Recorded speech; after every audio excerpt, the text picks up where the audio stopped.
You're tuned into news across the galaxy where they talk all things LA Galaxy with the Nag Boys. Let's start nagging.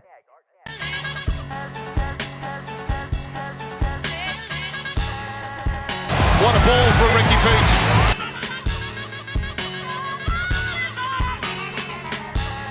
Across the galaxy. Keep on nagging, guys.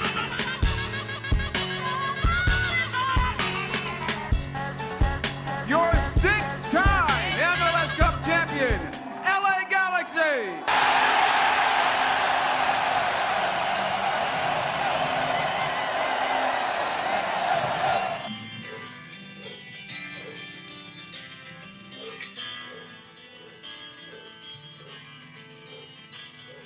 I close my eyes.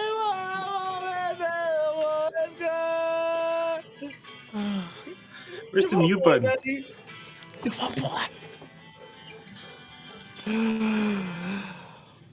Welcome to News Across the Galaxy. We talk all things LA Galaxy. Oh, Unfortunately, man, you're right there, Edgar. I know that was an emotional song. That's Must you torture me so? Hey, shout out to Guti, who's never picked up a guitar before today. Nice. It was really impressive, wasn't it? That's amazing. Oh man, this is about as fun as it's gonna get because as the show goes on, we're gonna get closer and closer to talking about another historic night, right, for the LA Galaxy. And now everything is on the wrong side of history this year, but historic nonetheless. Before we get to that, as always, we got our hockey fan guy over there. I don't know. These dogs are barking in the background. It's so distracting. I apologize. Dude, you're playing, dude. You're playing. Got these dogs emotional too. Anyways, All the dogs are crying across the whole neighborhood, bro. What you talking about? It's like when they play the Scottish national anthem before a match. All the dogs in the whole mile. Definitely wasn't my singing. Anyways, I'm referring to good old Edgar Nags. What up, Edgar? Hello. Oh man, it's trying to slap on a smile to talk about not just this team, but stuff that happened across MLS this weekend. It's hard, but when we put things into context, obviously it's not that big of a deal in the grand scheme of things. But when we're laser focused on what's going on with our club and MLS, then yeah, it's hard to put on a smile. Well, yeah, and there's other things going on around the league, as Edgar mentioned, that we will be talking about a little bit. Hopefully, that's actually something kind of crazy, right? Kind of very interesting. Some controversy by another club as well on the Twitter sphere, and we can touch on that a little later. But also the sad boy for life on my left, we got Guti. What up, Guti? Arriba los putos sad boys. All right. There you go. And on the ones and twos, El Chuyazo. ¿Qué onda, Chuy? What up, what up? Hey, What up? we didn't get an own goal this time. Yeah, we did. What were you? What game were you That was watching? not an own goal. That was a correctly scored goal. No, that was wasn't an it? own goal. Motherfucker. That's owned as an That was- own goal it gets. That was a golazo. By the way, well. fucking Redbulls Twitter even trolled us with everyone was having fun, like even the guys in white were getting into action or something like that, and then they put the Yamane highlight. I was like, damn, that's kind of cold. But before we get to that, some interesting stuff that happened. Actually, did this happen before? And I'm getting into the whole thing with Nashville, Edgar. What's that? Did it happen before? Did it happen before our game? I'm not sure. I was running around Saturday, so I didn't pay attention which match came on earlier. Okay, But that's besides the point.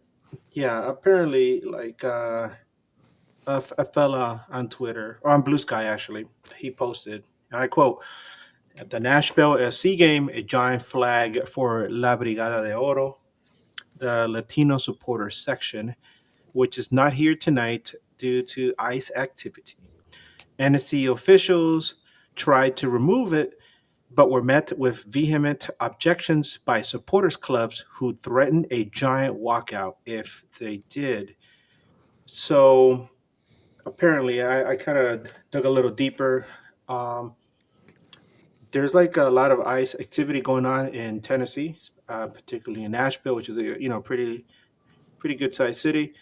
And apparently, the CHP is working in conjunction with ICE to pull people over and arrest them if they have any kind of suspicion that they might be illegal or an enemy of the state. I guess at this point, right? Because we're at that point now. We're at that point. So um, apparently, all right, Nashville SC, the club itself, has been rumored to be working in cahoots with ICE so that fans leaving the game are pulled over and arrested by ICE. Um, and some of the comments that I saw across Twitterverse regarding what happened over this weekend, some Nashville fans, these are Nashville fans saying this. They're saying NSC officials, which is Nashville SC officials. This guy wrote, Nashville SC officials are what some would call collaborators. Somebody else said, Nashville SC officials strike me as the kind of people that would have narked on Frank. And somebody else just said, quote, we're just following the law. So I guess we change the name of the team to Nashville's, what is it? Nashville Snitchers Club? Damn. Damn. It's not Snitchers Nashville get S. stitches. I mean, It's not because Nashville SC. It's Nashville ISC. People there's that rumor floating around. So, can you imagine if that is actually true, where they're doing that to their own supporters? I hope it's not true. It just sounds so like just terrible, dude. It's just such a terrible thing. But on the But how flip many side, other things have we seen that are terrible that have happened in yeah, this administration? Let's be honest. yeah, I mean, yeah, we usually we never delve into politics, right? But politics has stepped into our sport at this point, that's right? It's one of those instances where like it rears its ugly head in this case, really ugly head. And so there you yeah, go. man. Nice. So the supporters, they held this sign up throughout the game. Nashville officials told them to take it down. They went in there to take it down, and the fans were like, "No, hell no, we won't go. We were not going to let you." And they said, "If you guys do this, take these signs away, we're going to leave." And apparently, it wasn't just in the supporters that were missing. From what I also read, fans across the stadium were wondering where their neighbors were, like season ticket holders or other fans that usually attend the games. They weren't there. So now it's hurting them in the pocket. Damn. But on the flip side, it's really cool the way the fans responded, right? Yeah. As you see, and they were chanting that as well, apparently throughout the whole game in English and in Spanish. We're not all here. No estamos todos aquí. And that side of it is cool, but the reasons why they are doing these chants is the ugly part. I hope it's not true, but I mean, obviously, if they're putting out some signs like that, those look like tifos they might have snuck in, and because they look like they were done quickly, and maybe they didn't want people to catch wind that these were being made. So it looks like there is some truth to it. We don't know how much of it is true, but apparently there is something going on there in Nashville. I mean, like you said, Edgar, we don't talk politics here, but usually don't like to mix sports and politics. But politics has made its way into our sport and more affecting our, fellow Latinos, which is kind of like, man, I'm not trying to take all this credit, but we are a big part of this game and this sport in this country, and it's like this seems like how do I say it? What I'm trying to say here? It's just like I don't know. It's ugly. It's disgusting. It's dirty. It's like let's target them here, right? And I don't feel like they're going to like, oh, let's wait for them at an NHL game or anything like that, So Yeah. Well, not only that, but apparently they're saying, in one of the articles that I read, it said that usually before a Nashville match, we have our tailgates right at the Galaxy games, and you go to walk around the tailgate, and it's a mix of different cultures. But the majority of the tailgaters are doing carne asada, pollo asado, right? They're out there, with music as Latinos, right? In Nashville, a huge chunk of the supporters are Latinos, and they're out there, when they're tailgating. And apparently, at this last match, nobody was tailgating. It Well, they was can't. quiet. There's That was part of the some guy. protest, Yeah, no? but apparently the people no people were just afraid to show up. They didn't show up to the game because they're afraid. So imagine pulling up to the dig and for a match, and there's like nobody tailgating at all in the parking lot. You just walk up and you're like, "What the Give, hell is this? Like give, 2004? give it a couple more L's, Edgar. We We're almost there." I'm Um, already starting to feel more comfortable on my couch. yeah, I think what bothers me the most, and this is a blanket statement, not just for what's going on in Nashville, but just for what's going on in politics in general, which is also affects our daily living, our daily life.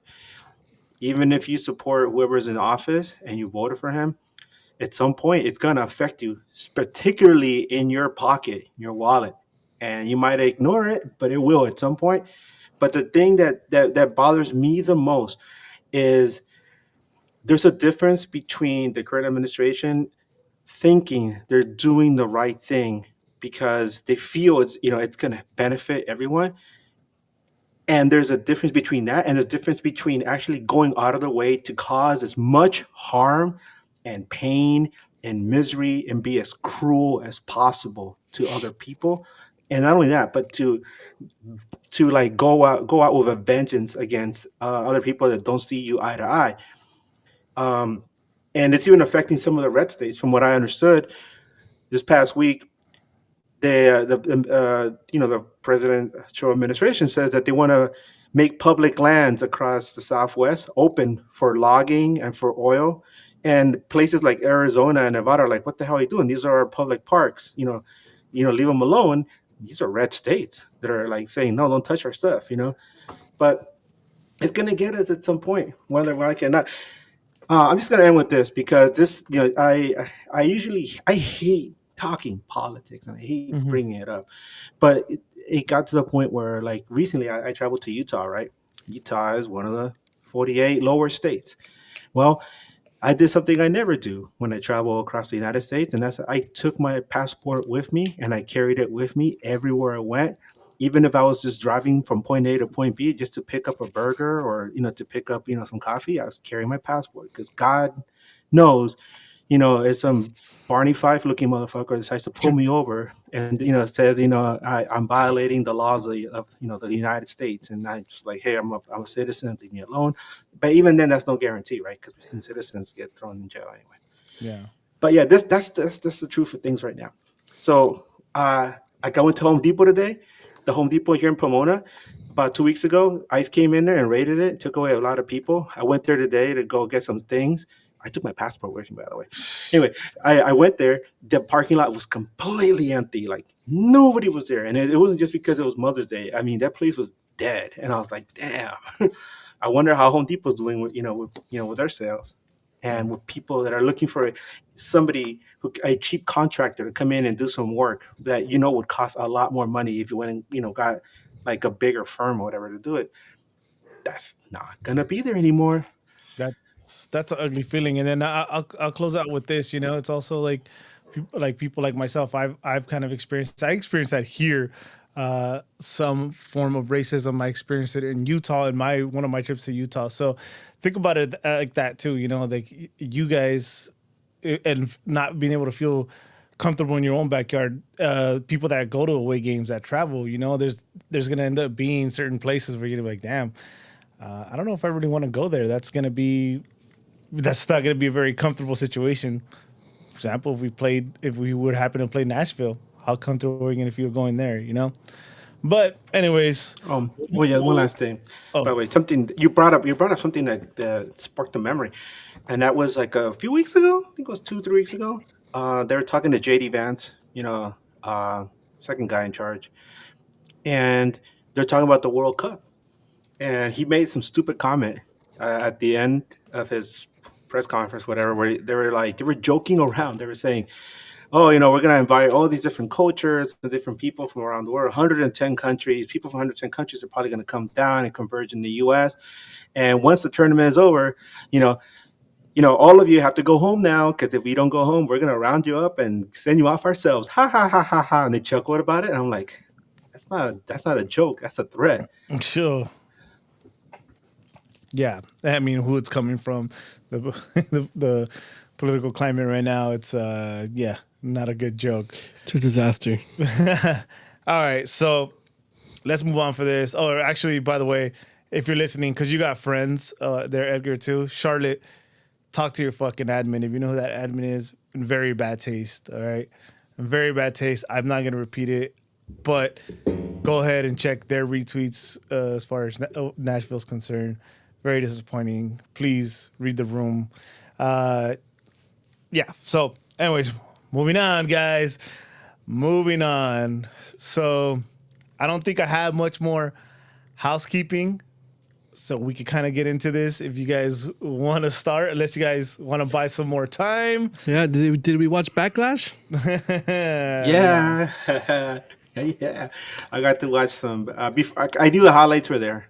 I was at a graduation party, and I saw the What? first half, and I was just shaking my head. But then I had to go to the graduation party, so I was there, and then I was following on my phone, and I just kept seeing the score go up, and then I was just tweeting stuff out like, "Oh my god, this this is the worst Galaxy team I've ever seen." All right, but spoilers.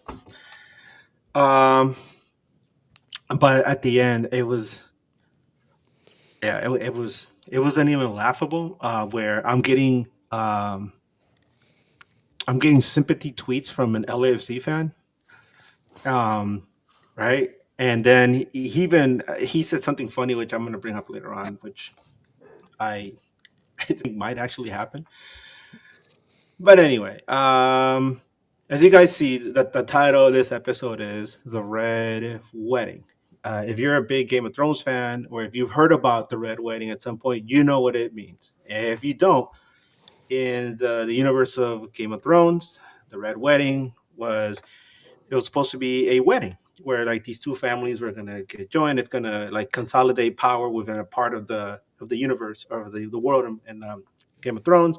It turned out to be a betrayal, and it also turned out to be a conspiracy between a house that was rivals to like the main characters in the story at the point.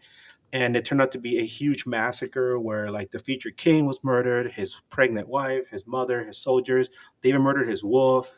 I mean, they killed everybody, and so um, it's known as the Red Wedding, and it was a very huge uh, point in not just the books, but in the TV show because a lot of people didn't read the books; they just went straight to the show. And when it happened, let me tell you, there were people that were raging on Twitter and social media for months after that.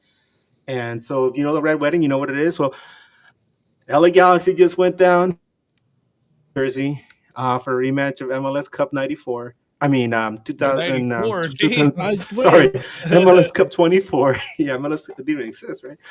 And what we saw was practically almost what happened in Game of Thrones, which was an absolute massacre of historic proportions. That's I mean, it's no spoiler, right? We all know what happened, Yeah. and that's why we're all here to have a little bit of therapy, hold hands, and maybe burn some sage. Maybe you know, I don't know. I don't know what to say anymore. No. I've exhausted so many different things to say about what's going on this entire season that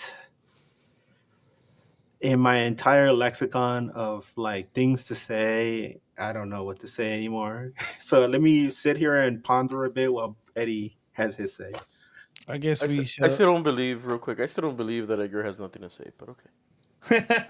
That'd be a first. Oh, anyways, no, but no seriousness. Yeah, and it's. I don't know. I think it's gonna be the same all around. I mean, I don't know how short this episode will be, or maybe it'll be long because I think there's conversations to start having now that maybe were not being had before. But before we get there, there was some news leading up to the game. I guess something we kind of all expected, right? Gabriel Peck and Payne Seal were not available for this match, which left us with no DPs going into the game against the Red Bulls. We obviously know how this goes down. I'm gonna just take a wild guess and say that nobody predicted it was gonna go down that way.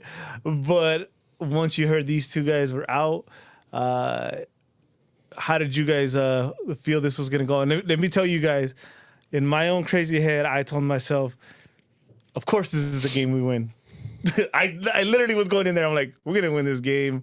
It's gonna be stupid. It's gonna be stupid luck or something. But this is the game we win. Of course, we don't have DPs. Losing wouldn't have been a surprise. But I'm like, I feel like this is gonna be the game we win for some reason. And we obviously know how very wrong I was. I've never been so wrong in my life. What exactly did I tell you, bro? Guti, you want to have first stab at this? Yeah. Well, it's easy. You already knew you were gonna go into New York losing. Or you were gonna lose. I wasn't expecting what I saw yesterday. I'll tell you that for sure. Um, I feel like my thoughts were we were gonna go to New York with New York's mentality of them trying to get revenge of what happened at MLS Cup. As far as I know, I heard that the Red Bulls weren't as great as better than us. I'll tell you that for sure. Way better than us. um, they weren't as they weren't doing good as well, but they weren't as bad as us. But I knew going into this game, no DPS, no sign of hope for the last few games, especially what happened the last game against Sporting. I knew we were gonna go in and lose. All right, Edgar. Now you have something to say? Well, I mean, it's just based on the preview, the match preview that we had in the midweek show. Bob from the Designated Pundits and I, we spoke about the match and what we expected. And I said we both agreed. Like, there's no way Galaxy is going to win this match. You can you can try and imagine that somehow the youngsters are going to figure out a way to win things, or that Vanny's going to figure out the correct scheme to beat the Red Bulls. But um, if you look at the standings, the Red Bulls aren't particularly fighting for the Eastern Conference. The Eastern Conference is a huge mosh pit right now. It's like it's in constant turmoil. But uh, the one thing about the Red Bulls is that they're very good at home this season. He says he said it's the flip side of what it's usually been. So it makes me wonder. The science fiction nerd in me makes me wonder: what if the Red Bulls and the Galaxy, like when they had MLS Cup, ended up in some kind of they went to some parallel dimension? Because all of a sudden LA Galaxy is losing every single game, and these guys who always lose at home are suddenly winning all their games at home. I don't know. Just something funny, I think. But yeah, there was no expectations at all in this match. It's like there's no way Galaxy's gonna win. I don't care what anybody says. I was like, they're not gonna win this match. And then when the conversation shifted to Vanny, I don't know if you saw what he said, Eddie, but he says that he feels that Vanny should absolutely be fired now. Who said He that? said Bob, because he said Vanny is the kind of manager But who cannot adjust to adversity. let's pin. You Let's want to put a pin on that? Yeah, because I think that's going to be like the end conversation. I think the game is going to be Okay. kind of quick, but I think that's what the main conversation is going to be because that's the hot topic, right? Yeah. That conversation is now heating up But he because he he threw it out there, and I mean, I was because somebody asked, "You think Vanny's on the hot seat?" Somebody asked that during the show, and I said, "Well, I think that if things don't improve by the end of this month, he's going to be gone, but before the summer even begins." And then Bob jumped the gun and said something else, and I was just like, "Holy shit!" I was like, "Damn, Bob." But yeah, it kind of makes sense now, especially coming from his point of view, from an outsider's point of view. Yeah. yeah, I mean that's just it, right? Because a lot of us had the rose-colored glasses. We're like, oh, he just won us MLS Cup, and you know what? And I actually let's go through the game real quick, because also Spenny in the chat, he's a nag boy. If you guys don't remember him, once upon a time he used to come on this show and spit facts, but we fired him because it's all feelings, no facts. Anyways, he asked, and we're gonna circle back to this one. Who is first on the chopping block? I think there's an obvious answer. I just think sports wise, it's always the first answer. But we'll go through this game. I'm gonna give you guys the lineup. I should have done that because because I asked you guys how do you think this game was gonna go. That's basically what I ask after I go through the lineup. So I kind of fucked that up. You have it up. Let me get it from you. Yes, Quick. I'll So- do it. Oh, you want to go? yeah, for it? go for it. You have it. Starting lineup for yesterday's game: John McCarthy in goal, Yamane, Yoshida, Garces, Nelson. Keep in mind, I'm using an app that supposedly this is how we started off the game.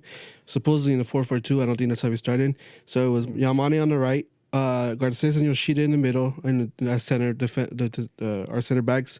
Nelson on the left, Alde as left mid. Our two middles were Edwin Surreal and Marco Royce, Bagunas on the right. Our two strikers, Christian Ramirez and El Gran San Miguel Berry. I want to start off on this one, on this lineup. You know what makes me mad about that lineup? And I hope I'm not wrong on this. I hope a lot of people feel the same way. I get it. Hadn't been winning. We hadn't scored, right? But now we're injured. Now we're going into a team that, wants their revenge. The last game we played, yes, we lost, but we didn't allow a shot. Not just a shot on target, a shot. So that's the one thing that was kind of working. And then Vanny decides, all right, we lost these players. Let's fuck around with the formation today. Today's the day to do it. Oh, fuck, dude. That. And then, again, like Guti said, and then I'm part of the fan council, and I send it out there too. It's like, I'm tired of this fucking graphic. We need to know The lineup, the formation. And I think formation. I think someone grabbed it from like from Google or somewhere, and it was like, oh, it's a 4-4-2, and I was like, I really doubt it. And when you watched it, it looked like a 3-5-2. Yeah, like a 3-5-2, or however you want to call it, a 5 or 5-3-2, yeah, whatever the floats players your are playing boat. wide. But oh my goodness, I was not very excited to see the lineup. I was not excited to see a Barry and Ramirez, slow and slower on top. So I think that was my first sign of, okay, maybe we're not going to win this one. Edgar, any thoughts on what I just said as far as like changing the formation and starting with two forwards out of all days?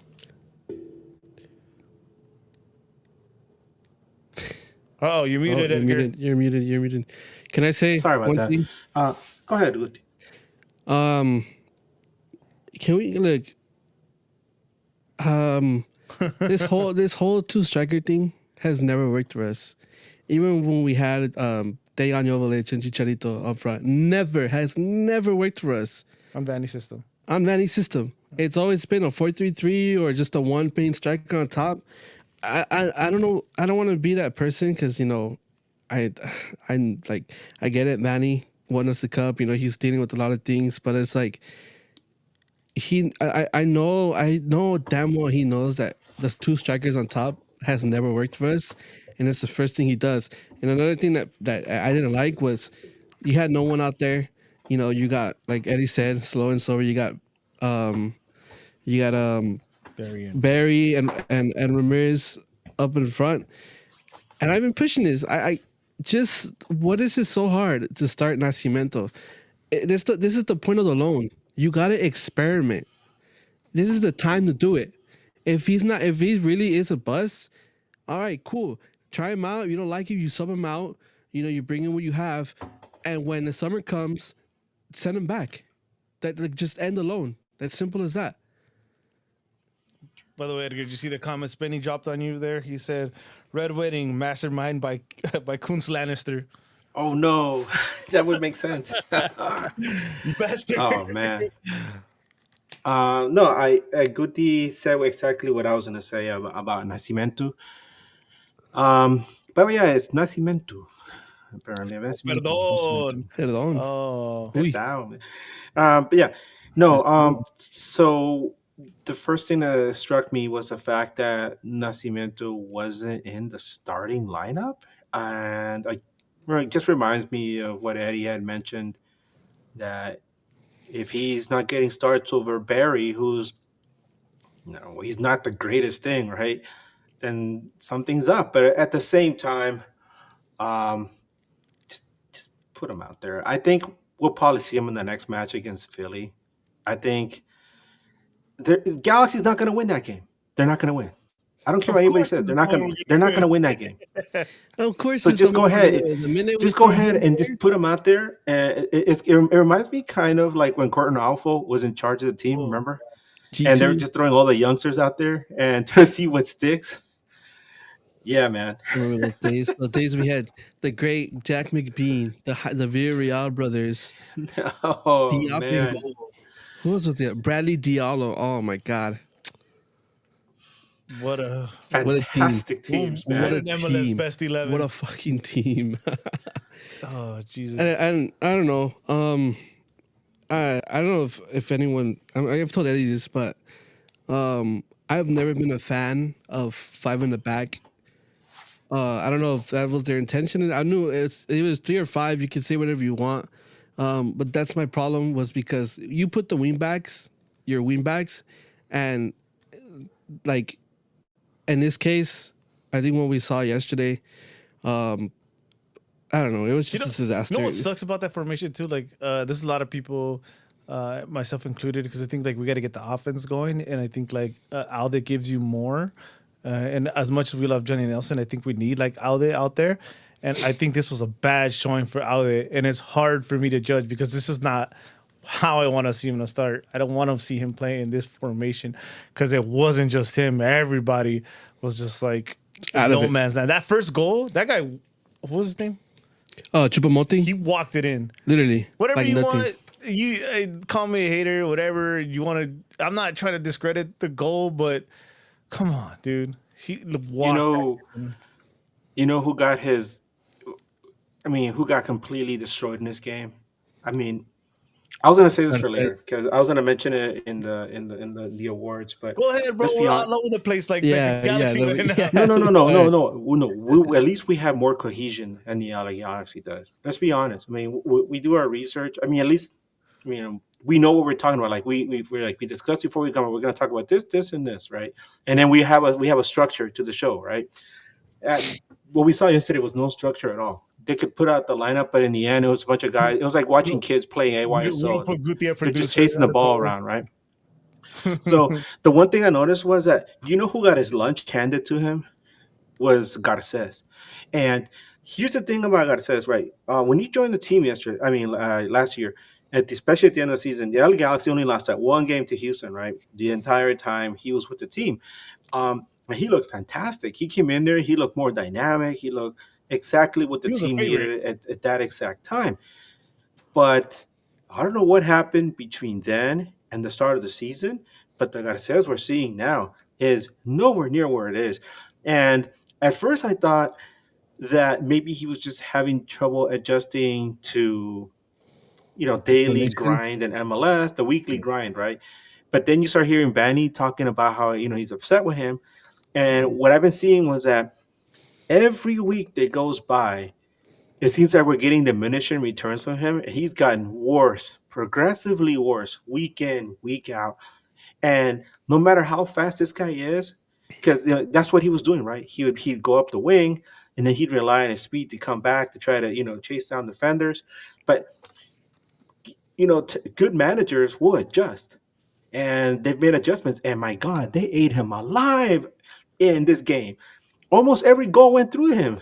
I might be exaggerating, but I know for a fact I was watching the highlights, and like at least three of these goals went right through Garces, and he was just like in no man's land. That first goal, he like ran out to control somebody that was on the wing, and then homeboy just ran in. the hell are you doing? Yeah, no, What are you're you right. doing?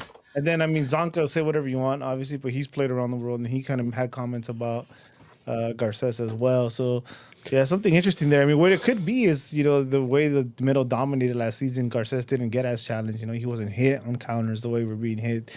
Ugly turnovers, which put us in transition real quick. So it's all being exposed. It's all being exposed now, and we plugged him into a already decent team.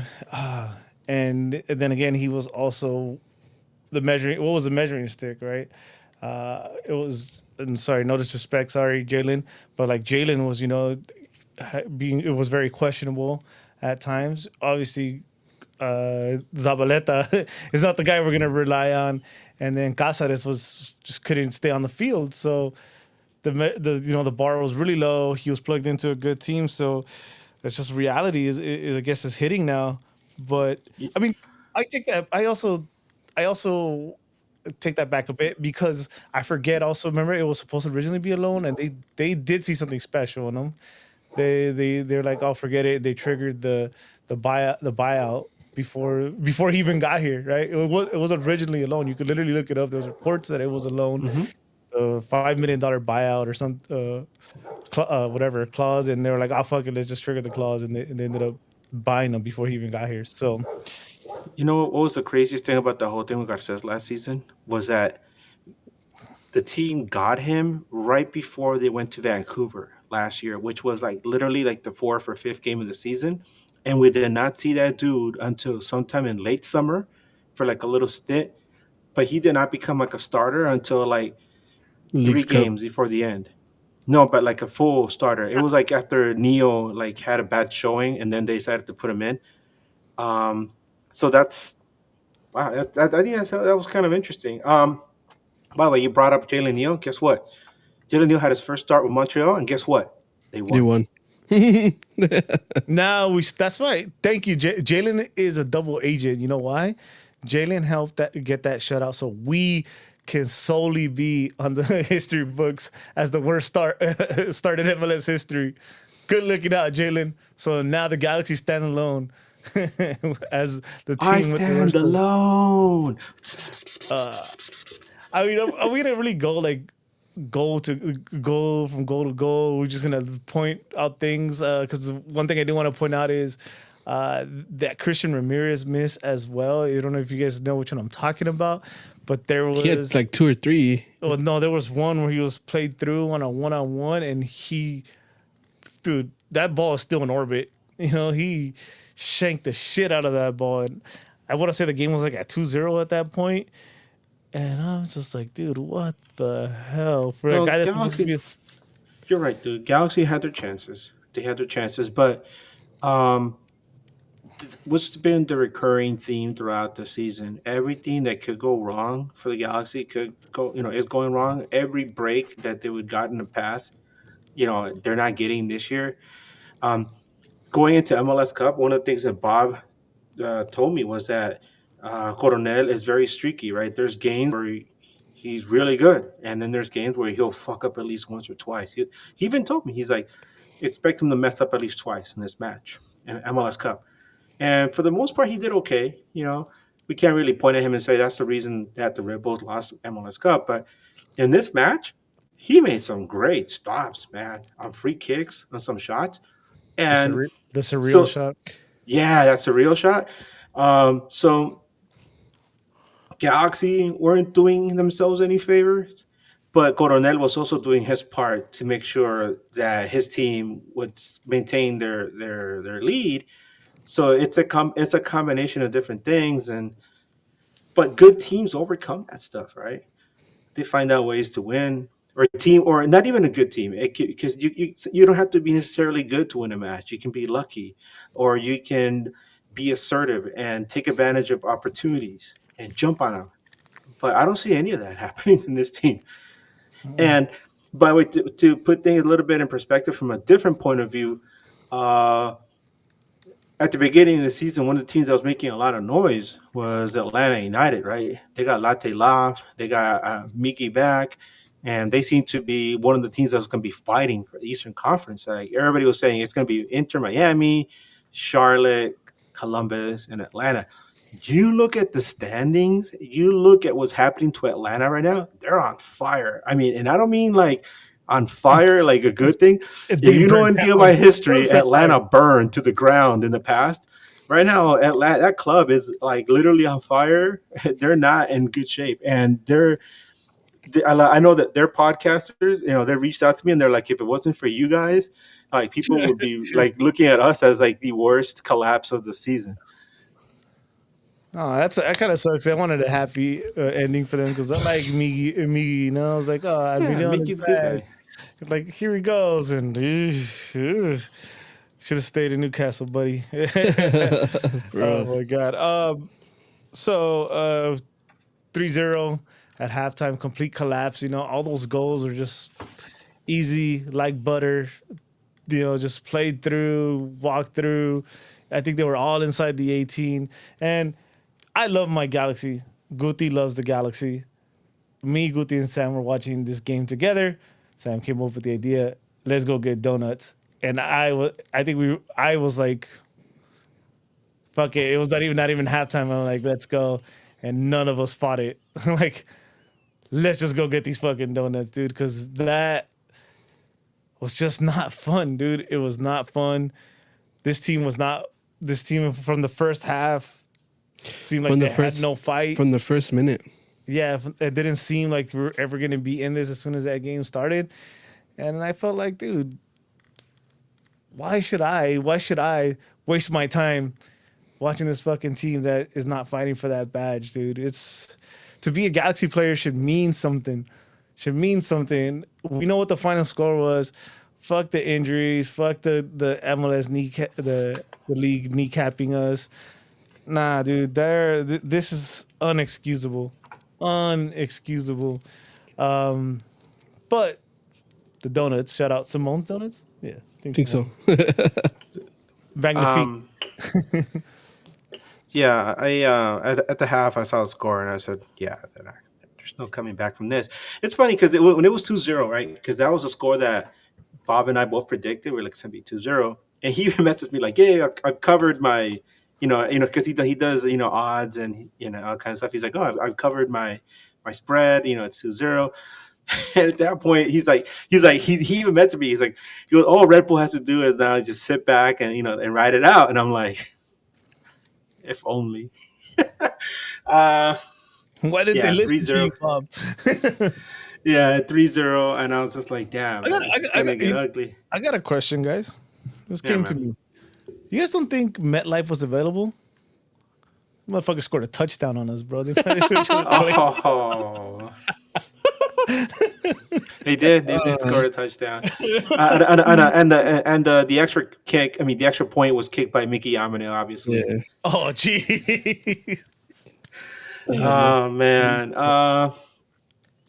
So Like I said, we're laughing about it, right? Because as I don't know if it's American culture, but we usually laugh in the face of like tragedy or misery just to help us deal with situations. And yeah, I know we're talking about this as a tragedy or as something misery, right? Because it's a sports, right? Yeah, there's things that are more important in life, but like I said, we love this team and we focus so much on them, and we are the Net Boys. We talk about the Galaxy, so um, yeah, man, we're kind of laughing, but beneath all that laughter, beneath the smiles and the joking around, there is disappointment, there is anger.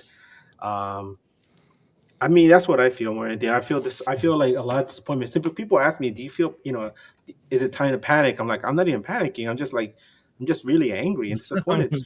just along for the ride now. Yeah, it's just like anger, disappointment, and now it's just kind of like if they win, I'll just feel kind of numb. I won't get any sense of relief. I'll just be like, well, at least they won't lose all of them. Um, but We might as damn, well. Might as well go winless. Set another record. why not, right? Hey, Set lovely president. space for the wooden spoon right here. Like just like Oh my God. So Eddie, what at was the final halftime. score again? Hold on, at halftime. The funny Oh, thing, there's subs, right? And I think this is funny to me that they do Cuevas for Barry, Sanabria for Nelson. What does that mean to me? That means that Vanny said, "Oh fuck, I need to go back to my formation." Right? Who'da thunk it? And my good friend David Godino, shout out Godino Art. I'm I'm going for my donuts, mind you, at this point, right? These donuts are worth the travel. By the way, get the cronut if you go. And if you know what I'm talking about, please let the chat know. Cronuts. Anyways, David is like, I like these subs. None of my head. I'm like, dude, all he did was reset to the formation. And then in 5 minutes, Guti's watching the game in the car. Banger. It's like, let's just demoralize these guys. That goal by Forsberg. Spider Nuts. Yeah, that was a nice goal. And the thing that sucks too is that he placed it well, but McCarthy got beat. He got beat like, and he just threw himself just to show Yeah. face, I guess, After. It right? looked like he threw himself after. I mean, because he from the moment he was not going to get to it, and so he just kind of made the like kind of like attempt to just you Yeah. know, look, I made an attempt, guys, but nah. But I feel, it's funny because I don't remember who I told. Was it you, Guti, that was telling that? I feel like this team quit, dude. I do. And then even that right there, because me, a guy that does a podcast, is watching this game, sees the formation, is like, why are you doing that?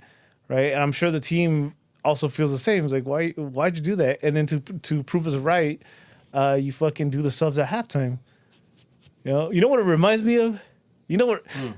Spenny, if you're on there, he could tell you this. This is one of my most heated memories in soccer history, U.S. men's national Oh, team history. I knew you were gonna bring that up. We're fucking Ricardo Clark. Ricardo fucking Clark, yes. I saw him start in that World Cup game. I'm like, he not started the whole fucking World Cup. He Against started Ghana, man. Clark. Yup. He causes the turnover, and then he gets subbed out before the half. I'm like, dude, come the fuck on. It reminded me of that. It's like, really, in this, oh my god. All right, I'm done. Somebody talk, because now I'm getting mad.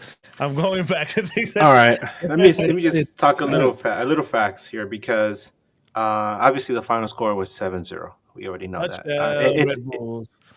Yeah, it was 7-0, a new record for Red Bull Metro Stars, a new record. I think, and I think it tied a record for the biggest margin in MLS, because I remember I've talked about it before. In 1998, the LA Galaxy team set a record for the most goals scored. I mean, that team was amazing.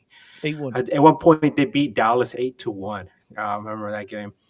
So Galaxy, go ahead. You know what's funny about that game? That like there was two MLS history made in that game. One, the largest win margin, the most goals scored by a team, and Dallas Burn then scored a goal Olímpico, which was the first goal Olímpico in the league's history too. That was their one. Oh, and also Aru Karapetian, former Galaxy forward, came in and scored the fastest hat trick in league history in that game. Haru, shout out to Haru, who's really cool. I miss that guy. But just to let you guys know how bad things are, how deep in the hole this team is, deep in the pit, whatever you want to call it. And in the last 4 matches, LA Galaxy has been outscored 13-3. I don't know where at any point where that is acceptable or normal, or you could look at that and hang your hat on it. I saw. I didn't watch. The press conference, but somebody on Twitter mentioned that Vanny just straight up said, we were shit tonight or something like that. Is that true, Alex? I couldn't do. I couldn't watch it. I think I don't know who said it, but yeah, it's someone. Not sure if it was Corner of the Galaxy or the other Alex Ruiz, or I don't know who it was, but I heard that he did say that. But I couldn't, because the one thing that I think I don't like about Vanny, and I haven't even like the MLS Cup winning season, is his press conferences when we lose. That guy is always, his favorite word is unlucky. So I was like, I don't want to hear it This, this time. this has nothing to do with luck. Oh, I This is know, but just bad. it is. If you paid attention to Vanny, we could be. He might have said unlucky at some point in this. I wanted to bet at some point in this 7-0 loss post game press conference. He still says the word unlucky because that's. I'm telling you, it's his favorite word. Hey, why couldn't John Cena walk into the press conference and give him an AA? That would have been awesome. Or Randy Orton just fucking Yeah, out of laughing nowhere, out just of comes out from the nowhere. front. You see him run up, jump over the table, RKO, and nobody in the press corps that does anything. They just kind of sit there. He's like, it, it is Oh this man, I know we're joking about it, man, but yeah, this yeah this thing's it's hard. It's terrible. Um it's hard to explain. You can't. There's nothing to explain. You just don't. You sit down, you see the score, and if you're one of those people who travel, dude, I feel so bad for you because you literally saw the yes, worst.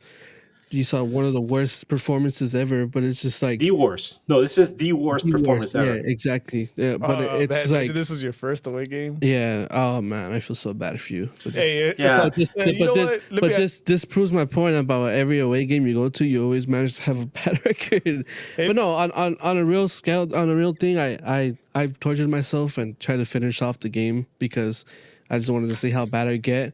But, yeah. I've been through a 7-0 before. I watched Mexico get absolutely destroyed by Chile in the Copa America Oh in yeah. 2016. I literally cried after that game. I cried after that game, and after this game ended, was I was sad. I almost felt like crying to this game too. And like, it's like you can tell me, oh, like it's just a regular season. No, like but you know what? this is a team. Like this is a team. Like keep in mind, won MLS Cup last year. I know we've been doing horrible. It did. As like I said, this is I just don't recognize this team at all. At all. No, You you're sit absolutely there correct. and you sit there and you watch these guys not even trying, like playing, trying to play like just they just it's like they went in there and they just like they don't even like they heard the whistle and they heard the whistle start and it's like this is not try fucking just leave You it. know what's interesting is that even some teams that are bad, they go down fighting, right? And they develop that identity where like they're gritty and they fight to the end. And you know that if you just stop paying attention for like a second or two, they'll get a goal or two on you if you're not looking, right? I don't see that with this team. Um, and just to highlight what I mentioned earlier, how an LFC podcaster was sending me a sympathy tweet, right? Like a sympathy message, like, yeah, hey man, yeah, you okay there? You guys all right? I mean, I know he wasn't. I know he wasn't like talking ish either. He was just like being legitimate. Like, you okay, man? Kind of like a wellness check, right? And then like look at the comment we just got I saw in that. the Yeah. chat. Rumbo al Mundial, hey man. Hey, hopefully we can all afford to go to those Mundial games, man, because they look expensive as hell. But he mentions I'm an LAFC fan and I feel bad for Galaxy fans. Damn. But this is a good seg to go into the next thing I was going to mention, Eddie, and Mhm. I'll bring it up because I'm not going to mention him by name, but my buddy, like I said, he's an LAFC podcaster. I've been seeing this in one of the Galaxy chat rooms. And Alex, yeah, I think you might be in that chat room too, where a lot of people are saying Galaxy's going to get their first win against LAFC. So that means and the first person I heard that say that was Stephen Ma. I'm Stephen Moore, right? And he said it like a month ago, The right? prophet a month He ago. no, but Stephen he told me like, hey guys, I the don't first even- Galaxy win is gonna be against LAFC, and I was like, dude, that means that the team's gonna go on a massive like winless streak. They're gonna lose here, here, here, here. You tell me that they're gonna be waiting all the way until they play LAFC before they finally like play, like they give a damn. And he's like, yep. And the more we get closer to that date, the more I'm like, I don't believe they're gonna be LAFC, but I'm like, maybe No. they'll like show up for that game. But here's the thing. So my buddy, right? He says, he tells me, I think this is on the players, right? Watching the game, right? And I said, yeah, they're pretty bad. And then I said, watch these fuckers get murdered by Philly, and somehow, some way, they show up to play well versus LAFC. And he says, I think you're gonna beat us on Saturday. He says that he shared with me that right now, like a lot of LAFC fans on their like own Twitter sphere are mentioning like, oh my god, these guys are gonna beat us for their first win of the season. And there's like legitimate like concern among their fan base that that's gonna happen. And so I'm like, is it if it really comes to that point, Eddie? What do you have to say about that? Where they only show up for that one game? Oh, they're no. So if somebody just brought it up too, if Vanny's the coach, we don't win. And I don't think something has to change, right? And I think and the atmosphere, and just the team morale, it's not going to be up for this game if Vanny still is still the coach. So I think even like we were talking earlier, it's just like damn, thinking about going to this game already is kind of like fuck, dude. Like this, do you really like? You see this team as much as you hate this, you hate your cross-town rivals. Do you really see us beating them? It's like, oh, what do you see? What do you see? You see the opposite, right? You look at what the Red Bulls just did to us, and there's a good chance you don't have Peck and Paintsill again. So it doesn't look too promising. So if we had Peck and Paintsill, if this wouldn't have happened against the Red Bulls, then maybe, right? But now it's kind of like, there is no fight left in this team. There is hope is just like not really there from the fan base. I don't see it going very well for us. I don't think it's going to be pretty. I don't know. I don't think the Red Wedding has a sequel, but there might be a sequel in our stadium. So, uh, and of course, I don't want to lose. And if we beat them, it's so fucking annoying, right? It's so It is. annoying because we know how that goes already. That would be like if Pat McAfee beat Gunther this past weekend. It's like, what the hell? That doesn't help anyone. I mean, it's interesting. You're like, oh shit, that happened. Um, but yeah, can I bring up the whole thing about Benny that Bob and I were Yeah, discussing? we're not gonna do awards, right? No, Okay, and but I just think everyone. I wouldn't even say BJ because BJ sounds like you could anybody who's not a long time listener would probably be like, why is everybody getting BJ's? No, no, no, no. Everybody gets the not even a Geo. What do we call this? The yeah. Sega Koulibaly Award or something? Damn. The Koronofo No, award. no, it's just Decline. no. Oh, The decline award. decline. Oh my god. Oh man. No, but we'll go think of something. There's it's got to be There's a something special place in hell for this, right? Yeah, definitely. Because it's a historic, beat down. But man, just to end this game is like what a way to add salt to the wound, man. Poor Mickey Amane. I don't know. I just think I feel like Mickey Amane's probably never been at the end of a beating like this, and he just didn't know what to do with himself because of what a finish, dude, in that own goal. That was a pretty spectacular own goal. One of the best own goals I've seen him score, I think, in 30 years. There's there's two things from my mind as far as the players are concerned that stuck to my mind just from watching the highlights and the replay. It's the first is that seeing Maya Yoshida constantly shaking his head and looking around in disgust. Uh, Disgust bordering on hate, by the way. If you look at it, you know what I'm talking about.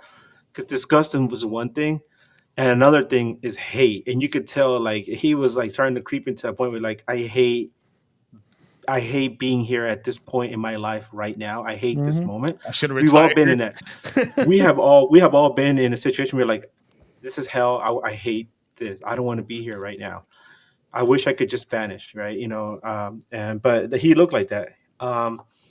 And I see the super chat there. We're gonna get to that right now. But the other thing that stuck to my mind was I think it was I forgot which it was. I think it was the third goal, maybe the fourth goal, which got cooked again, right? And I think he passed the ball back to McCarthy, and I think McCarthy was able to get the ball out on time. But I remember McCarthy like looking at Garces and yelling at him and just looking like, "What are you thinking?" You Yeah, could like almost read what he was I saying and remember just that one. screaming at him. Um, yeah, Yeah, it was a poor and play then on. the fans. Yeah, obviously we heard we. If you seen the videos, there were fans that were chanting, "We deserve better." Then they started chanting Vanny out. Um, the New York fans, they, their team just smashed us, right? So they were saying, 7-0. They were saying they were talking a bunch of shit. And Galaxy fans, what do, right? You fall back on, we're the champs, and at least we have trophies, and um, You know what's funny? We were starting to get annoyed by the first to five. Like, all right, that shit got old. We can't use mhm. that first to five no more. I feel like we fast forward into like, I'm tired of saying we won it last year already. It's like now I'm just No, that's perfect, Eddie. Because one of the thoughts in my mind was like they should, after this game, they should tear down that banner, that championship whew, banner. don't get crazy either. No, no, Oh, they should tear it down. They don't deserve. They don't deserve that. They take it away, put it away already. It's like when you have a party, right? And you have all the party decorations, and then a week passes, right? And those party decorations are still up there, and you have to move on with your life. Take the party decorations down, put them away in a closet, and focus on the rest of your life. mhm. Until the next time you can celebrate. Put those away because the team is not a shadow of that at all. It was a beautiful thing when it was, but we're way past that. We're way past that. You can't even celebrate anymore. You can't look at that and say, "Oh, this is something nice." No. Um, just to give you a quick example, when the Kings won the Stanley Cups in 2012, 2014, it wasn't like they fell off a cliff. They're still kind of competitive for a few years before things got really bad for them. And you could still look at those banners and be like, yeah, they won that. And I remember how it was. They fought hard and everything.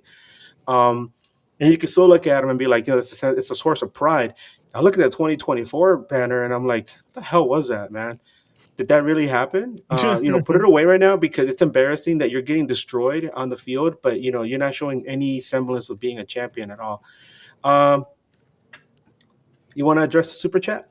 Yeah, and we're gonna go into a lot of things right now. This is gonna be the main event. Hit me with the twinkle, Chewy.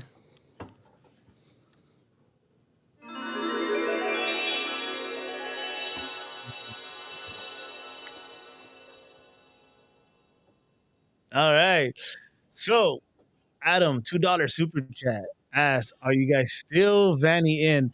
Hold that, because this is going to be the main topic here. This is the conversation that is heating up, and one of the questions on Instagram was also, he said, Jones 01, will Randy get fired after the LAFC game if we still don't have a win? So Logan Jones is actually counting Randy to be at the LAFC game. Then somebody earlier, Spenny, asked, who is first on the chopping block? He also asked that as well. And lastly, I want to bring up something I posted. I screenshotted LA Galaxy 310 on Twitter. I'm not sure if you have an Instagram. I apologize, but I did post it on our Instagram and I couldn't find you, so I didn't tag you. If you do have one and you listen to this, apologies, to send us a DM and I'll make sure going forward we tag you. But anyways, he tweeted basically the Vanny's history as far as his tenure here with the Galaxy. He put 2021 missed playoffs, 8th seed. 2022 qualified to playoffs, 4th seed. But we obviously didn't make it MLS Cup then. 2023 missed the playoffs, 14th place. 2024 MLS Cup, and he put 2025. He's basically already put missed playoffs, and we're currently in 15th place. So, honest question: is this deserving of a contract extension? So I put that on ours with a poll. We got a 90% no for him getting an extension. So the majority is against Vanny staying. But I don't even think the conversation is about an extension, right? The question is right now, win, right? And Spenny asked, who's in the chopping block first? Anywhere in sports, in any sport, it's the coach first, right? I don't see this Galaxy destroying that front office again. That's a lot more work. That's a lot messier. You know, Will Kuntz just came in, so I gotta imagine Vanny is definitely on top of like that. His buns are burning. That seat is hot. Uh, Edgar, how long do you see this continuing? At first I was willing to say that you said Vanny would not be returning from this trip, right? And I mentioned that to Bob, and Bob was like, "Yep, I agree," or something. He said something to that effect because I want to just quickly mention what he said, which kind of opened my eyes a little. He said he says they should absolutely fire him. I'm paraphrasing, right? I'm not going to quote him word for word, but he said they should fire Vanny. He's like, because Vanny is the absolute, he's the kind of guy that everything absolutely has to be working perfect for him in order for him to be a winner. That's how it was when he was with Toronto. When players had injuries or when players were missing, the team struggled. But when he had all his players, healthy, and when he had things, everything in order, they were amazing to watch. They were fun to watch. But that's the thing. Um, a good manager will make the most out of what he has, and you saw that for years with. If you're a U.S. fan, as far as it goes far back, I would say Bora Milutinovic did that with the U.S. men's national team in World Cup '94. We saw Bruce do that many, many years with the U.S. Right? They were not the most talented team in any tournament they were in, but they always put up a good fight, except in '98. Right? '98 was horrible, but that was Bruce Sampson. I mean, that was Sampson, right? That was Sampson's team. Chewy's favorite. Um, um, but yeah, he mentioned something that's correct. When there was the when there was the supporter protest, the whole clan out movement, and there were some injuries. Obviously, the team wasn't playing well, and Vanny was the one in charge of that. And then for this 1 year, then 2024, right? Everything was falling into place exactly how it should be. The team did fantastic, but then things change, and Vanny is not able to figure things out, figure a way to at least get a win. And I know we're talking about him, and you mentioned something, right? Whenever everything goes wrong, the first person is usually that brought out to the gallows is the coach. But there's a lot of blame to go around. You could get Mhm. rid of half of the guys on this team and bring in other people that are hungry, that are want to make their mark with the MLS Cup champions, with a historic franchise, Yeah. and they will go out there and they will give you a much better effort than what we've been seeing so far. And I know it's kind of hard for me to say as somebody who never got to that level to play in a professional level, but we're observers, right? We're watching them play, and from our point of view, we could point out some of the things that they do wrong, during a match or across the season. And when you start to see patterns and you start to notice that so and so is not doing his job or this and that, that's why we do what we do. Yeah, and then I agree. There's a lot of blame to be tossed around, and I mentioned this in the previous show. Then how I'm over the whole league kneecapping us because we look around at league history and recent champs and recent contenders, and are you telling me they're any different? How are they staying relevant? How are they staying in the conversations? Right, their slumps are very minimal. Definitely not to this extent. So that excuse to me, it doesn't fly. All right, it does not fly. Your Columbus is as much as you hate to say it, your LAFCs, your Seattle's, Seattle. they constantly fight. And you're telling me we win one and somehow we're different? It's like, oh no, the fucking league tore us apart this bad. Like, to me, there's other fingers to point at, and that's actually one thing I forgot, because who was it? I think it was even Hercules Gomez got in. I'm sure there's other players that have chimed in. Oh, LA, AJ. Well, could call him LA De La Garza. AJ De La Garza also said, "I've never seen anything like this. This is tough to watch." Did I not quote the Hercules Gomez one? I know Oh yeah, Hercules. Hercules. Yeah.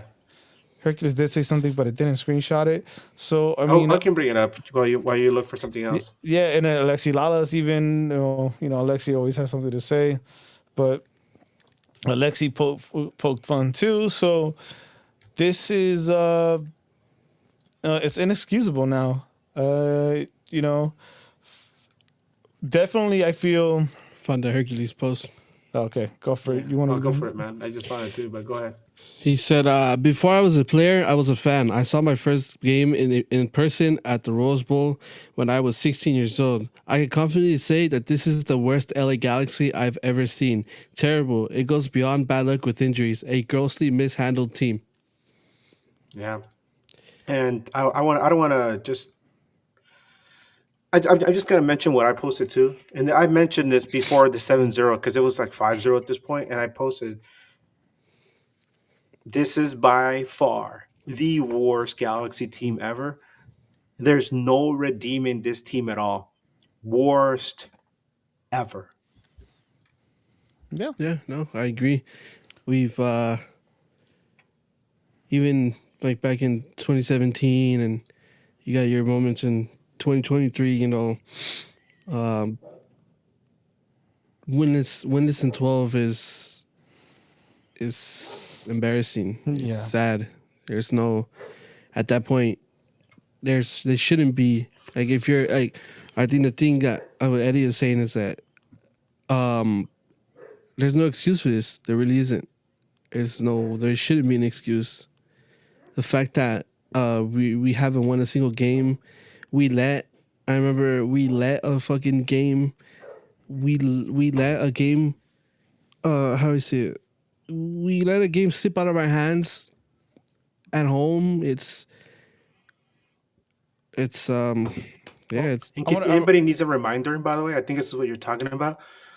Galaxy have only led once all season long, and that was a game against Orlando where they led for 62 minutes. That's it. That's it. And Josh will remind you of that if you watch Corner of the Galaxy. He'll remind you that the only time Galaxy has held a lead all season long, and I don't know if you want to do the math, how many 90 times 12 or whatever, right? Is 62 we should minutes. we should have a That's it. clock right here, right? That we just like run when they're leading and stop it. Oh my No, but god. this is a good point right here on the chat. 3 against 4. He says Vanny got a bunch of players he can't get to work for his style of play. I don't think they're bad. He just cannot shape them into players for his style of play. He follows that by saying, which is where I agree. And don't worry about this. But he says, sorry to spam the chat. You're all good. But you can't tell me Peck and Payne still wouldn't be big impact players in practically every Practically. club. Yeah, every club in the league. Absolutely right. Right. You tell me you can't get one fucking win with these guys. I agree 100%. These two guys were the reason why we won MLS Cup, and even when we had them on the field, we still can't produce anything. Another thing I want to say is that a lot of people were hopeful that maybe Marco Royce would have like a bigger impact in the absence of Ricky Puig, right? Because as much as we had hoped that Lucas Sanabria would come in and try to do something. I mean, yeah, the kid got injured. That sucks, right? And so it's taking But him. before, He's but taking before, no, but but he's be, taking the longer path to get adjusted, right? But what I'm trying to say is, right, you have Marco Royce, right, a former World Cup winner, a guy who has so many accolades, and he has experience, which is so invaluable, and he. He'll take him. He took a couple good shots in this game, but ultimately he completely disappears into the background in these MLS matches. If you've noticed, I've only seen him play really good in one game. I think it was in the Orlando game. But other than that, but he Was just it? kind of just but even he's then, but just What was, even then, what was that one? vanished. What was that one thing you said to me yesterday, Eddie, what? about Marco Royce playing? You told me that they pretty much set him up to fail. Yeah, no, and it's actually goes to the point with the 3 against 4 saying the chat. It's like you have Marco Royce, you make it work. You put him when there's a lot of times where his class shows, but you also have to be smart enough to know that he's not going to give you, you know, much on the other side of the ball. we've seen it. We saw it in like Beckham's twilight here. It could be done. Forsberg, I don't think is the youngest guy either. Mm-mm. Uh, I think it comes down to Vanny and the way he uses and like, who they put around him. Whether or not it was the right. Well, actually, I'm not gonna go against the whole getting rid of Delgado because we weren't gonna give him those years, and I can't say I disagree with that, but. Uh, Whether or not keeping Fagundes and Fagundes being the right guy to have around them because Fagundes isn't the cheapest guy as far as MLS goes is the right idea. So, oh man, it's just so many people to blame, so many excuses that I can make for this team, for this club, and the way they're going. But you were saying about Royce because Guti's a Royce hater, and I'm I not hate gonna Royce. I'm not gonna sit here and defend them. But I could tell you this much: in a different system, and you plug him in a different team, he can give you a lot more. Like we're not doing him any favors. Let's leave it that way. Yeah, another thing I was going to say, that which I think we've alluded to already in this pod, is that Vanny's system, right? Um, I think like a good leader, a good manager should be able to take a good assessment of the abilities of his players and try to create a scheme that will get the most out of their abilities. What I've been seeing so far, especially this season with Vanny, is that he has a set system, and it's like you try to put a square peg into a round hole, and you try to force it in there and be like, "Work, damn it, work, work," and it's not going to work. You have guys like Painto and Peck, like we mentioned from the very beginning. We've seen how well they excel when you put them in the right spots where you give them space, you throw the ball into space, and you give them space to run and chase the ball down. They're gonna create chances for you, but we're not seeing that right now. We haven't been, the midfield isn't as great as strong as it was last season, and but we're not seeing Benny make adjustments to do what he can get the most out of these players. Instead, he's trying to make things work exactly like last season using different players, and it's not going to work like that. You got to look at what they have. But who am I to say that? He's a professional manager. He should know better than me. But I just feel like it's it's not something's amiss, man. I would love to be a fly on the wall. Just like I think you guys are looking at a moth or something flying around the room in there. Something like that behind the Yeah, scenes. so I would love to be a fly on the wall in that dressing room after that match, just to hear what the conversations that they had after this match, because this is definitely rock bottom, right? But we've been saying that every week. This is rock bottom. But I Oh, that mentioned, bottom just gets just when deeper you and think deeper. they've hit rock bottom, they dig a little deeper, right? Mhm. Um, they're gonna get to the molten core of the planet, and they're all gonna die a fiery death, right, in the core of the earth. But damn, how deep can you dig, man? How deep can you go? How deep can you go? So, uh, is there anybody here, Chewy, you as well, Chad as well? I'm of the belief that noonish to 10 a.m. tomorrow, we're gonna see a thank you, Vanny post. I think, I think two things though. One is whoever's next.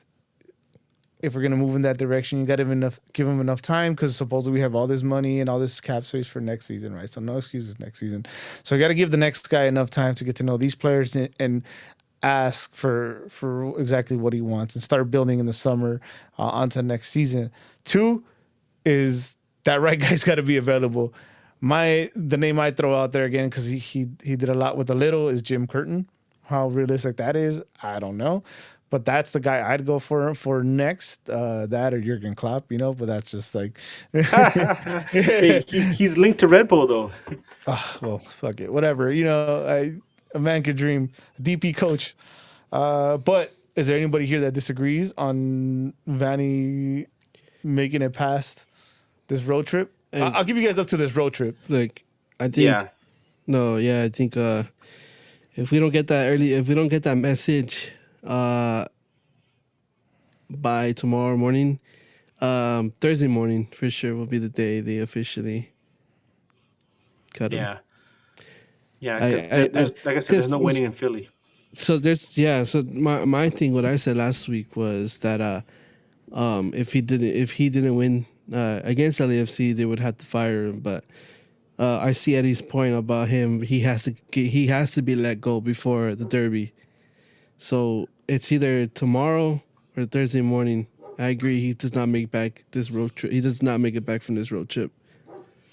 Another thing I want to point out is that right now AG is out for blood. Like I mentioned before, um, AG was really upset at how the LA Kings season ended, and they immediately got rid of the GM. Like, I mean, the playoffs are still ongoing. They got rid of him right almost immediately. There's a lot of talk about the LA Kings getting rid of their current coach. They haven't announced anything yet. A lot of fans are angry. There's going to be a lot of movement within that organization. Obviously, the LA Kings and the LA Galaxy are very close. So, Dan Beckerman, who's the president of AEG, is probably like looking over. I mean, you can't tell me this guy doesn't know what the fuck is going on with this team, Yeah. especially after this ass whooping, right? So he's probably looking like, what the hell is this? What have you done, right? You Man, I hate that I had to bring up this memory, but it's like that. It's like that uncle who got too drunk at the party, and then you wake up in the morning and he's still crashing on your couch, and he gets up and vomits everywhere, and you try to get him out of the house, and he just won't leave.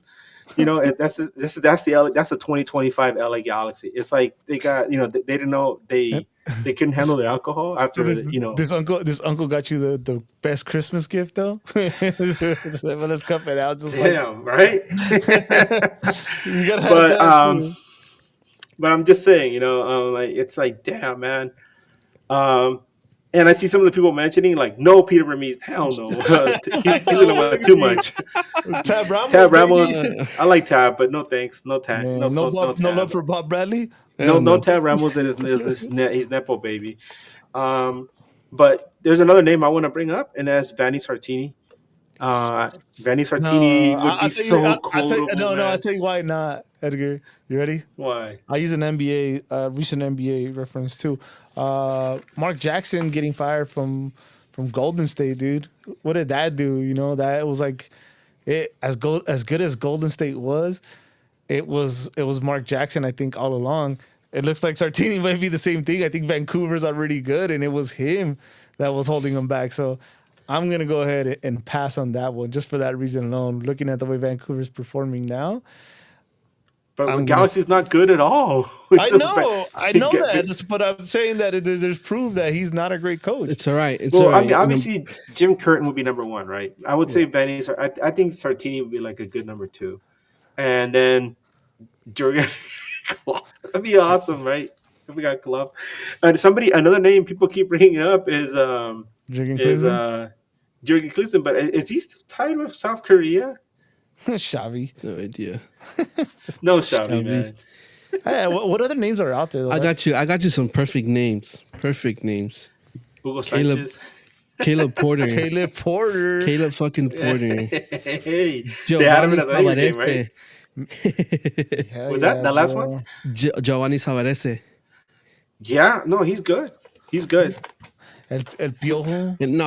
Déjate Oh de my joder. God! Can you imagine El yeah. Piojo in press conferences? Vamos a trabajar bien duro para el próximo partido. Mohamed, the guy. El turco Mohamed. Mohamed El Turco. Not Wow. bad. Now you guys. He's Okay, not a bad coach. See, now we're having too much fun. Yeah. Hey, We're allowed to have bring fun. back. Hey, I got you. They just fired him from Boca. Fernando Gago, bro. Perfect. No, never John mind. Patty on the chat mentions the real question in the short term: who on the Vanny staff will be interim manager? They're all tied to him. That's true. Like we've had Captain Dan in here. And he's tied. He's always worked with Vanny. I don't know about Gato. Gato's been there for a while, but I don't see him as the type to be like, yeah, I'll be interim. Maybe Raul. Have Don Raul He's like, step up and So be the many, years, manager. so many years of me being in this team. Put Cosmo. No, as he coach should just fucking- put up his hand with all the 5 rings on one hand and one on the other, and just like bitch slap the players. Wow, get to work. Wow. With the rings. Well, so that's why I Tepper. mentioned that too. Like that right guy has to be available, and Curtin's not doing anything. But I feel like Curtin would take like that Jesse Marsh route too. I feel because he's that kind of guy that can do a lot with the little. Like a Yeah, championship that's what he side did. would want him. Or something. Somewhere where they want to Yeah, play one ball. FYI, by the way, Eddie, good. You mentioned that several times already, and it is absolutely true. Um, in in some of the conversations I've had with some of the other podcasters in our media chat that we have, the Philly guy, Jimmy King, who I'm hoping we have on Tuesday, by the way, as a special guest, he's mentioned that Jim Curtin has worked with almost very little that the team was giving him. He's like those good, strong Philly teams was because Jim Curtin was busting his ass to recruit good players and to work on on the players on the grassroots of the Philly organization, but the front office wasn't really doing anything to give him the funding that the team needed to remain competitive. And you're right, he did so much with so little, and then they let him go, right? And you're like, Edgar, what? I didn't even piece it together. They gotta announce him tomorrow. They play them on Wednesday. What a Oh my time! god! I didn't even think about that part. Oh my god! Wouldn't it And be crazy? there's our first win. Hey, wouldn't it be crazy if, like, oh, it says you get a message saying, hey, Galaxy's live, right, from Philly, and then you're like, what the hell? And it shows like a staircase, right, and then you see the camera going up the staircase, and then you see the Rocky statue, and then standing like this, his arms up, is Jim Curran next to the Rocky statue. Yeah, great announcement. They also say Yergy Love is available. Who? Turkey Love, whatever his name is. Mister Oh, Joaquin. Oh, the guy who keeps picking his Mister touching Mister Al players. Bundy, Yeah, The guy who touched Mario Mister Crotch Götze Shack and there. he scored the game-winning goal. Damn. I saw another comment that pissed me off. Eric Ten Hag, no, get him miles away from this club. No, I'll tell you one thing right now. One thing I don't want that would make me mad, and not to be a dick, I don't want this Band-Aid fan favorite Donovan or Robbie Keane becoming coach. Don't want it. Yeah, I mean, we all love Robbie Keane, but I think that Just I don't think he's ready. Number one, and number two, I feel like you put Robbie Keane into a situation like this, as beloved as he is. If the team doesn't do well, I don't want to see people start running him down, because I still like Greg Banny. I remember when he was a rookie. I remember interviewing him several times. He's always been a really cool guy, do you have a rookie and card? Just kidding. and it sucks to see him in a situation like this, and that we're running him down like this, and we're like talking about getting rid of him. But at this point, at this time right now, he's not the right person for this team. Yeah, it's like what you said too, Edgar. I feel like if we get Robbie and things don't go our way, people are gonna go crazy and gonna start hating. But I mean, look what's happened. It's happened with with previous people too. Chris Klein used to be one of our players, and look at how bad he put our club Yeah, but down. that's something else, man. There's like layers of like an onion has layers. There's layers to that, or like No, but to put a more contemporary term, there's the it's a Klein good iceberg, example. and the deeper you go, the darker it gets, man. yeah, that could be a whole episode on its own. Or if you go back, I think we've done the whole like boys club thing that was happening. So, uh, I mean, I guess we're all hoping some news. And I like what Edgar said. Like, I don't hate Vanny either. Maybe it's a good time too, so he's been tarnished his Galaxy legacy. I think it's as good as it's gonna get now. He got his MLS Cup for us. Um, I mean, there's got to be other changes. I feel like I don't think anyone in the front office will get fired, but there definitely has to be a conversation to be had. As great as Will Coons had done in the last season and a half, he did just the polar opposite and bad this season. And next year, there's a lot of money to be spent, right, to go around, apparently. So Beckerman has No, to come. Sam. No, no, Sam. What'd she No. say? Oh hell no! I gotta see this. What did she say? To Coons to the Jets. No, no, thank you. No, thank you. Oh man. So You're gonna. what are we left? We left with this smoking crater of a team right now, Yeah. and we're just a third of the way through the season, guys. we're just a third of the way through the season. So, like like Yippee! like Josh, keeps saying they can't lose them all, right? They're gonna win at some point, and whoever loses that first game, I think all of MLS is gonna turn around, And bully point them. at them, and bust a ha ha, Hey, we're right? coming for you, LAFC. Oh LAFC, shit! we're coming for you. Oh no! Whoa! Watch it there, Hey, Booker. careful there. Fruity tea. Oh no! If you know, you know. Oh, Jesus Christ. Oh man. But I'll say this. Oh, I'll say this again. If there isn't much left to be said, is like you got to remember we're in LA. We're spoiled as LA fans. You know, Sam is there in the chat could tell you being a fan of a not good team is not an easy life. So just be glad that every once in a while we get to experience some glory, as dark as it may get sometimes. Edgar with his Dodgers and Kings, myself with my Lakers and the Galaxy. You know, we get to enjoy championships here and there. There's cities that never don't even sniff a final. You know, so there's that. Might not make you feel any better, but hopefully there's better days ahead. Hopefully, if we do hear the news about Vanny, that means the Galaxy does have that plan, whether it's Jim Curtin or another surprise. You know, I actually wouldn't be totally opposed if it's somebody we never heard of, or at least that hasn't, or we don't even not thinking of now, but at least has some kind of resume. Maybe. I'm sorry. I just saw this comment. Sammy, my brother in Christ. uh, Good old Sammy. Sammy, my brother in Christ. That's something that's gonna stick with me now. Sorry, if everybody was just listening to the audio, it's just a funny comment that somebody made on the you gotta give from the context chat. here. Sammy's a girl. And she likes a football team that is Yeah, called the New York but no, but Jets. Sammy And they is still my suck. brother in Christ from now on. I forgot I was saying now. Something Yeah, about sorry, Eddie. something about us sucking. Yeah, we suck. Yeah, we suck. Plain and simple. We suck for now. But it's gonna make it that much sweeter when we're back. We're back. Oh, Jesus Christ. I don't have much else. Well, this is. I mean, I don't know. It's weird. Like It's like I've never been embarrassed to wear Galaxy gear, but I think if it's not like I'm gonna walk down the street, somebody's gonna look at me and be like, ha ha, right? But I just feel like if I were to show up just on like gonna like walk around in public with a Galaxy jersey or something, and somebody were to come up to me and be like, I'm so sorry. just hug you for no This reason. game literally reminded me of that Simpsons meme where they're like, stop it, he's dead. Yeah. No, you saw me. I posted this on Twitter, Eddie. Where it shows Barney in that artsy film Oh, festival, right? don't cry Where for it's just me. line, "Don't cry for I'm, me, I'm I'm already already dead." dead.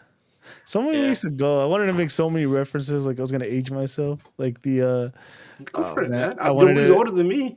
No. I think it was there's something about Mary where Ben Stiller picks up that guy. Have you heard of 8 second abs or whatever? He's like, he's like, I thought of an idea, 7 second abs. He's like, why not? Why not six? No, not six, seven, man. It's 7 cups. No, 7 goals for a touchdown. Well, hopefully one day we get to 7 cups. Stairway to Not seven. 6. That's stairway to 7. There's a big hole and we just fell through it. It fell into the basement. This is crazy. Oh man. I'm honestly, I'm in disbelief. Not just the way this season's going, the way yesterday's game went. I don't know. I don't know where we go from here. It's going to be an interesting final. What's left? Oh, we got to go 23 games left. God damn. And Leagues Cup. And By Leagues the way, Cup. did you see who we're playing in Leagues Cup? It's not gonna get easy either. I don't care. Plays Santos, Tijuana. Santos, and Cruz Azul. Yeah, in order: Tijuana, Cruz Azul, and then Santos. Well, Santos sucks. So then again, we So suck do too. we. So Oh, Jesus. Leagues Cup, huh? Do we get those free? I'd like to make some money. Yeah, we get the first two for free. All right. They're already in my ticket account. Cool. I'm gonna All sell 'em. right. Slide into the DMs. I got 2 tickets for sale for Leagues Cup. I got. The all I, exciting Leagues Cup, our favorite cup, right, Edgar? Oh yeah, absolutely, man. I was talking to Bob about the U.S. Open Cup because some of their supporters, credit to them. Some of their supporters travel all the way to Colorado, to Colorado Springs, which is not near Denver, by the way. They went all the way to Colorado Springs to watch the Red Bulls play against the Switchbacks, which is a USL team, man, and I they missed won. that. And I was like, man, I really wish we we were in the U.S. Open Cup. At least we'd be in the conversation in that Yeah. tournament. Meanwhile, Bob's all like, I don't care about the U.S. Open Cup. I'm like, We'll dude, trade you. Damn let's it. Hey, trade, man, man. we'll trade positions. You know what they got to do, Edgar, when they do decide to come back, uh, whatever 20, 30-year anniversary of our first U.S. Open Cup win, they need to do a game at Titan Stadium. Oh, that'd be awesome. Yeah. And then just to torture him, have Alexi Lalas try to run up the hill again, up the ivy Yeah. covered hill, just to That's like so see him funny, dude. collapse. Because obviously the Galaxy didn't have anywhere else but the Roseville back then, so they used to play games there. It's in Fullerton for people that don't know. It was so long ago that I asked my dad to please take me to one of the games. I think it was a semifinal, the first one they won. I printed out directions on MapQuest. Yeah, baby. That's how long Yeah, ago it was. Yeah, that's crazy. I miss the I Open Cup, miss man. I miss I miss. MapQuest. I missed a lot of things. I miss the Open Cup. I miss having that random game against California United Strikers and somehow barely putting off a win. Yeah, Uh, damn. okay, guys, you guys ready to wrap up this therapy session? Uh, Anything else? What a great way to start mental health awareness month. Oh, there's something else I forgot to mention. That's Yeah. something that should put a smile on our faces. Happy Mother's Day to Oh everybody who yeah. celebrates. Yeah, my mom was over today, and of course my wife. I love them very much and appreciate everything that they've done for me in my life. I've seen my wife grow from being a very caring girlfriend and to blossom into this amazing mother, and I'm here to see that. And it's a beautiful thing. So motherhood, is not easy, and so all the mamas out there that work hard for their kids, for the mamas that maybe never had an opportunity to be a mom and they tried, much love to you guys, and respect. Yeah. Yeah. Shout out to all the moms. Happy Mother's Day to Mama Nags. My mama. Uh, got her some got a little flower arrangement. I gave her a choice of what she wanted. Mom wanted Sizzler. Fuck it. When the Sizzlers, Sizzler. There's only like 3 of them left. So, gotta hit that Malibu chicken. And yeah, it was a good time. It was good. It was nice to be out. Um, but yeah, shout out to all the moms out there. Sorry that the Galaxy almost ruined your weekend. But anyways, if Oh, you're sorry, go ahead. oh yeah, the comment. I mean, it sucks No to go down questions. on a down No note, but questions. there is that comment by Rock RDA Oh, Eddie. Oh yeah, go ahead. Oh no, I was gonna toss it over to you because Oh, I don't know. you're more familiar. Oh yeah, if you're a professional wrestling fan, Sabu, the suicidal, homicidal, whatever, amazing extreme wrestler. He passed away this weekend. And interestingly enough, he had his retirement match just a few days ago. So I don't know if he already knew something was wrong or if it's just a coincidence because we've seen this happen before. We saw it happen with the Ultimate Warrior where he came out, told the fans how much he loved them, and said thank you, goodbye, and then the following day he died. But yeah, Sabu, if you've ever seen him wrestle, amazing. Some of the stuff he did was crazy. I got to see him wrestle for an old indie wrestling company out here in LA called XPW, which is way back in 2000 when Guti still didn't exist. And I had front row seats to see him fight Abdullah the Butcher and Chris Candido in another event at the old LA Sports Arena where BMO now sits. and it was crazy. It was crazy, man. It was like it was in the '90s were psychotic, and 2000 was even crazier too. Um, Different times, man. Different times. See, Rock RDA says he was there, so it was quite a crowd. Those XPW shows, man. They try to mix porn and wrestling, and it Oh. was insane. Well, damn. Is that where Edge and Lita got the idea, or what? Probably, man. That It sounds was like something else, man. some Spike TV shit, bro. XP Dub, XP Dub. Oh man, good times. Go ahead, Eddie. All right. Anyways, if you're trying to find me, you can't. You could follow News Across the Galaxy though on all social platforms. Edgar. Yeah, you guys can follow me on Blue Sky, Instagram, and Twitter. And look forward to me making an official announcement about Jimmy King. Like I said, he covers Philadelphia Union. I already reached out to him last week. He was really excited about the idea. He hasn't gone back to me, but I'm pretty sure we can figure something out. It will be on Tuesday. Who Just wouldn't to let be you guys excited? know. Who wouldn't be excited to talk to us right now? Right? We've never had Jimmy on here, but I can tell you guys he's a really cool guy. But so we're looking forward to that. I'll let you guys know when that's up. Maybe he could tell us more about Jim Curtin too. Yeah, absolutely, and about Raquinho. Goody. Yeah. Nowhere, but if you're interested in ever playing Call of Duty Zombies, You no should play one. with Edgar. I haven't done that in 10 years, man. Exactly. I don't think Edgar wants to. Played during the pandemic, I think. Anyways, Anyone's interested? Chewy, take us about- home. You right over there? Oh, you guys can He find fell. me as There Travis we go. J A, Travis Han on my social media. It's pretty easy, pretty simple to find. Hey, he did it. At least some things never change. Thank you, everyone, again for tuning in to News Across the Galaxy. Hopefully, better times are ahead. But we're going to get up out of here. My name's Eddie. For Goody, Edgar, and Chewy, this has been another episode of News Across the Galaxy. Till next time, keep on nagging.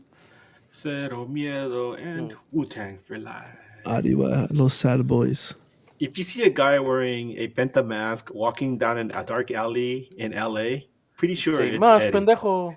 It's Eddie. Prices TKO.